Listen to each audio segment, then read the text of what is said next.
Yo les Banks, j'espère que tout le monde va bien.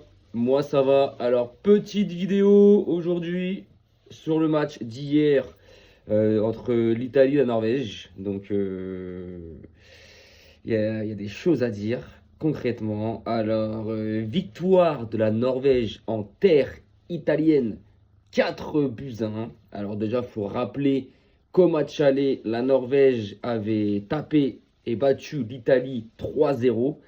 Et là, concrètement, 4-1, correction, rien à dire.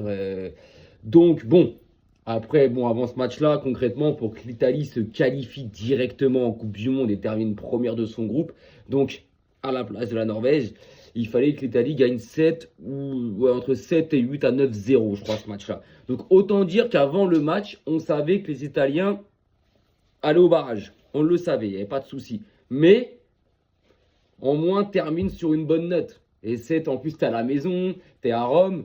Je crois que c'était à Rome ou à Milan le match, je sais plus. Enfin bref, t'es à la maison. Et c'est en moins de devant tes supporters de bien terminer, tu vois. Et en plus, tu mènes au score. Non, à la fin, tu t'écroules et tu te manges un 4-1, tu te fais humilier. Et tu montres énormément d'inquiétude, aucune assurance pour la suite. Et concrètement, que ça soit n'importe quelle équipe qui vont avoir en barrage, si on part de la plus petite à la plus grosse, ils sont même pas sûrs d'y aller. Quand tu vois que lors des barrages 2022, ils se font sortir par la Macédoine du Nord, ça veut en dire beaucoup. Donc, on savait que l'Italie, ça allait finir deuxième, il n'y a pas de souci. Mais franchement, pas comme ça. Pas comme ça. Maintenant, moi, concrètement, pour le football italien, voilà, pour l'équipe nationale en elle-même, mais il y a une inquiétude, mais grossissante. Il y a une inquiétude ahurissante. Le football pratiqué est mauvais. Et il n'y a rien qui se passe dans cette équipe. Il n'y a plus de joueurs phares. Il n'y a plus de joueurs stars. Il n'y a plus de techniciens. Il n'y a plus de numéro 9 turc comme à l'époque avec des Inzaghi, des Vieri. Il n'y a plus de numéro 10 comme des Roberto Baggio, des Totti, des Pirlo. Ils n'ont plus de numéro 6 capable de ratisser les ballons, de te tuer dans leurs dernières 25 mètres comme des Gattuso, des Verratti ou des Roberto ou des Di Baggio plutôt ou des Roberto Baggio là, celui qui n'avait pas de cheveux en 98.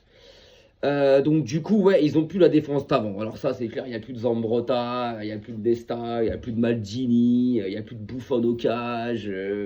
Bref, t'as compris, quoi. Il n'y a plus de Panucci sur les ailes. Bref, c'est affolant. L'Italie, c'est affolant. C'est affolant. Franchement, c'est affolant. Le niveau, alors, ouais, c'est depuis 2018.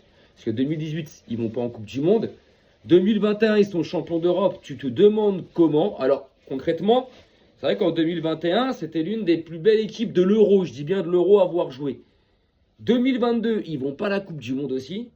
Moi, concrètement, quand l'Italie gagne la Coupe d'Europe, quand ils gagnent l'Euro 2021, je me dis, voilà, ils sont sur une belle génération, ils sont partis pour eux. Ça y est, on va retrouver une belle Italie, tu vois. Et juste derrière, l'Euro 2021, bim, ils se font sortir en barrage des qualifs de la Coupe du Monde 2022. Et ils vont même pas au Qatar, en fait. Donc c'est chaud, cette équipe-là, concrètement, depuis 2018, il n'y a plus rien.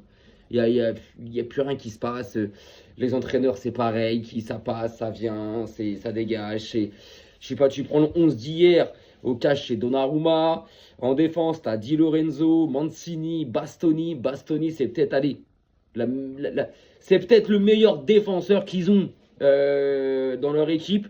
Au milieu, tu as Politano. Bon, après, Politano, Di Marco, c'est des pistons. C'est des arrières latéraux, mais c'est des pistons, ça monte beaucoup, tu vois. Donc, tu as Politano, Di Marco qui sont vachement offensifs. Offensivement, ils vont te faire du bien, tu vois, c'est sûr. Mais défensivement, les mecs, c'est des pâquerettes. Ils se font toujours prendre dans leur dos. Ils n'ont pas de cardio. Défensivement, c'est trop faible. Maintenant, est-ce que c'est pas cette disposition à jouer avec 3 derrière? Attention. Surtout quand tu sais comment Di Marco et Politano aiment prendre leur couloir. Il suffit que derrière, il y a un pressing haut. Tu te fais baiser en contre. Et tu te fais baiser dans ton dos. Et la défense centrale, c'est pas ce qu'il y a de plus rapide, tu vois. Au milieu, Locatelli, Fratesi, Barella. C'est, franchement, vous voyez ce que je veux dire? Locatelli, c'est pas. Même si hier, c'est peut-être le meilleur homme du match côté italien, c'est pas, voilà, ça change des Pirlo, ça change des Totti, c'est pas pareil, quoi. C'est, ouais, Locatelli, c'est pas mal, mais Barella, c'est plus le même qu'il y a quelques années, en sélection, je parle, parce qu'à l'Inter, il est toujours aussi bon. Mais en sélection, Barella, je trouve qu'il c'est plus le même qu'il y a quelques années, tu vois. Alors que Barella, c'est peut-être leur seul milieu technique et créateur qu'ils peuvent avoir. Fratesi, c'est l'Inter de Milan, c'est combatif, c'est une belle frappe, ça a du poumon, ça a du volume, back to back, tu vois. Mais voilà quoi, c'est et l'attaque, Esposito, Retegui, franchement. Quand tu as connu l'Italie des années 80, 90, 2000 et même début 2010, franchement, là, ça fait mal au cœur. Et pourtant, je suis pas italien, mais je suis un amateur de football.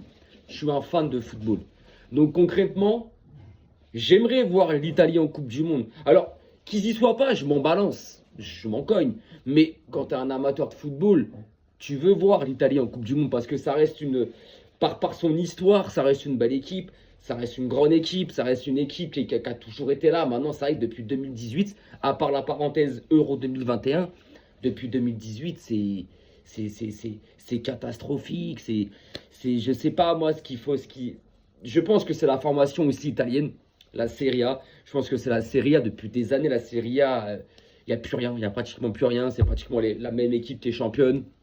En Ligue des Champions, tu vois toujours la même équipe dans le dernier carré ou en finale, donc l'Inter de Milan. Mais les grands clubs comme la Juve, comme le Milan, comme la Roma, il n'y a plus rien. Il n'y a plus rien. C'est la formation italienne qui à une période était très forte. Il te sortait beaucoup de joueurs, tu vois. Là, c'est...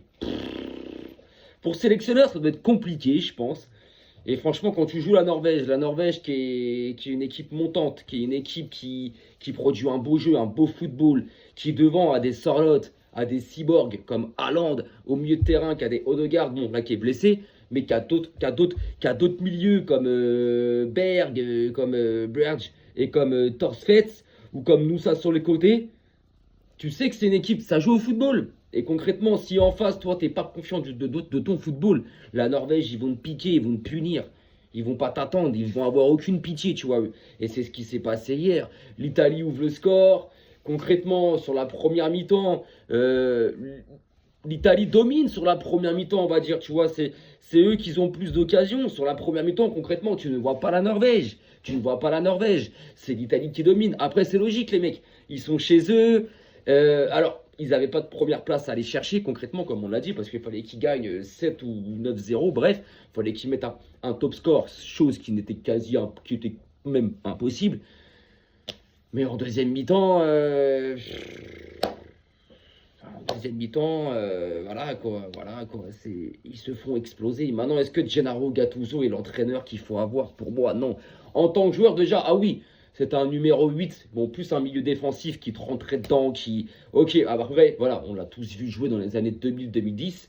Gattuso, c'était pas un fin technicien.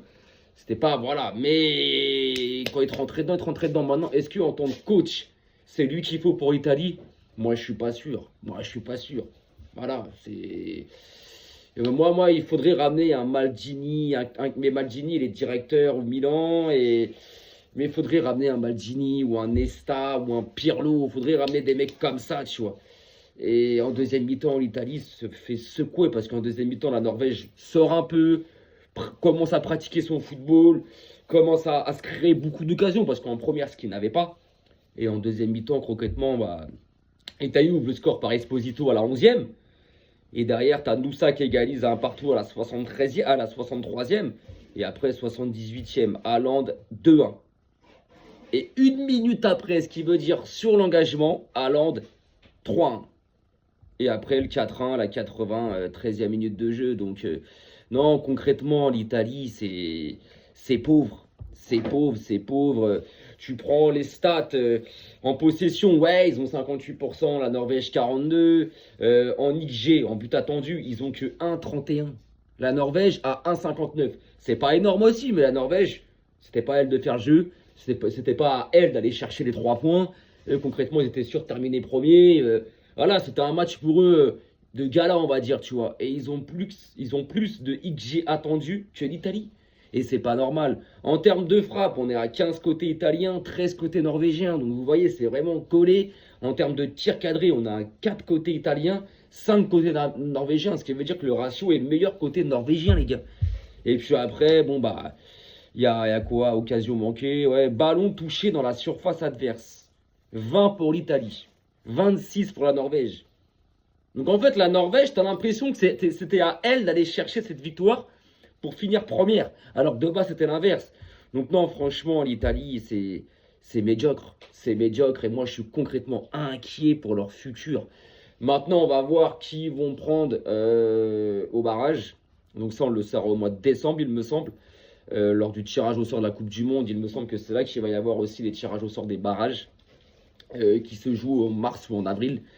On va voir qui ils vont prendre en fait l'Italie. Mais concrètement, voilà, c'est comme je vous disais, quoi qu'il arrive, mais même s'ils prennent une équipe archi faible, t'es même pas sûr qu'ils aillent à la Coupe du Monde.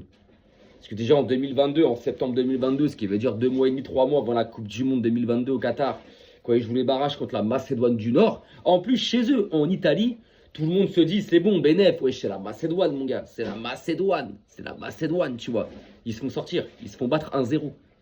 Donc non, franchement, l'Italie, c'est inquiétant. Pour moi, ça a un problème plus profond dans le football italien. Je pense qu'il y a la formation à revoir totalement.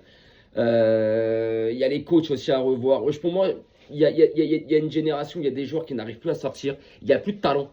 En Italie, il n'y a plus de talent comme avant, tu vois. Et comme j'ai dit, il y a le problème pour moi qui se pose du sélectionneur. Est-ce que Gennaro Gattuso, est-ce que c'est un coach qui... Non. Pour moi, non, c'est pas... Gennaro Gattuso, en tant que sélectionneur de l'Italie, non. Moi, je suis pas fan. Et je pense pas que les Italiens soient fans. Donc, franchement, l'Italie, compliqué. Et de toute façon, même s'ils passent les barrages et qu'ils vont en Coupe du Monde, alors après, voilà, c'est dans 7 mois la Coupe du Monde. D'ici là, il y a beaucoup de choses qui peuvent se passer. Mais je ne les mets même pas dans mes outsiders. Vous savez, on fait toujours favori, outsider, surprise. Concrètement, je ne les mets même pas dans ces 3 projets-là, en fait. Même pas. En surprise, tu vois, moi, en surprise, je te mets Sénégal, Norvège. Et un petit peu le Maroc, tu vois. Mais Sénégal, Norvège dans mes surprises, tu vois. Après, outsider, tu as le Portugal, tu as l'Angleterre. Après, les favoris, tu as le Brésil. Tu as l'Uruguay. Après, en favori, tu as l'Espagne, l'Argentine, la France. Donc, les Pays-Bas en outsider et l'Allemagne dans les favoris, j'inverse. Mais l'Italie, je la mets même pas là-dedans. Alors que tu te dis que de base, ça a été une équipe, avant 2018, qui a toujours été parmi soit les favoris, soit les outsiders. Là, même plus, frère. Même plus. Il n'y a même plus de ça. Donc, compliqué. Donc, franchement, ouais, compliqué. L'Italie, compliqué. Donc, faudra voir qui ils prennent. Mais moi, je pense que le problème du football italien est beaucoup plus profond que ça. Je pense qu'il y a un problème dans la formation, il y a un problème dans les coachs, il y a un problème dans les centres de formation, il y a un problème dans les académies de football, il y a un problème dans les joueurs, dans les talents de joueurs. Il y a de moins en moins d'Italiens forts au football, jeunes, qui sont exportés aussi à l'étranger par rapport à une époque. Dans le championnat, il y a plus... c'est plus pareil qu'avant. Tu prends le Catenaccio, tu prends la Serie A des années 90-2000, mais rappelez-vous les joueurs qu'il y avait. Mais prenez dans les années 2003-2008, le derby Milan-Inter de Milan, guettez les gueules des équipes.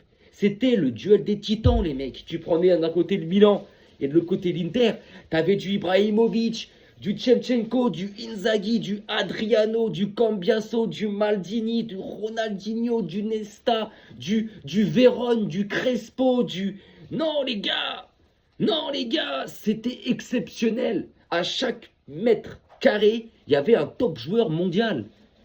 Là, maintenant, il n'y a plus personne. Et c'est triste. C'est triste parce qu'on parle quand même de l'Italie, d'un championnat qui a toujours été reconnu, qui a toujours été à un niveau très élevé. Et l'équipe nationale, pareil. Pareil, tu vois. Donc voilà. Donc, à voir ce qui va se passer, à voir qui ils vont prendre en barrage. Mais moi, je pense qu'il y a une refonte à faire dans le football italien parce que concrètement, sinon, ils foncent dans le mur. Ils foncent dans le mur. Et comme je dis, quand tu regardes l'équipe, il n'y a pas un joueur qui en ressort. Donc voilà. Bon, les gars. Je vais faire, après celle-ci, je vais faire une petite vidéo sur le match de l'équipe de France quand même, hier en Azerbaïdjan. Donc concrètement, elle ne sera pas très longue parce qu'il n'y a pas grand-chose à dire. Je vais revenir aller sur Chevalier et sur le début du match de l'équipe de France qui nous ont un peu cassé les couilles, on va dire.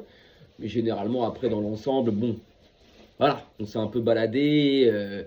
Voilà. Donc je vais refaire une petite vidéo juste après celle-ci sur le match de la France. Et puis voilà, donc sur l'Italie, j'ai fait mon tour. Donc défaite de l'Italie contre la Norvège 4-1. Et Haaland, c'est un monstre. Et la Norvège, attention à eux, moi je vous le dis les gars. Moi je vous le dis, la Norvège, très très belle équipe. Belle défense, un beau milieu de terrain, une attaque, on n'a pas à dire. Sorloth qui joue à l'Atlético de Madrid, on connaît très bien. Haaland qui joue à City, qui est un cyborg, qui pour moi est le meilleur neuf au monde actuellement depuis 2-3 ans. On connaît, donc on sait. Donc attention à la Norvège. Et je ferai peut-être une vidéo dans la semaine spéciale Norvège. Parce qu'ils ont une génération, eux. Attention. Donc voilà les gars, donc je reviens dans quelques minutes pour une nouvelle vidéo sur le match de l'équipe de France qui sera un peu plus courte que celle-ci. Parce qu'il n'y a pas grand-chose à dire. Sur ce, arrivederci.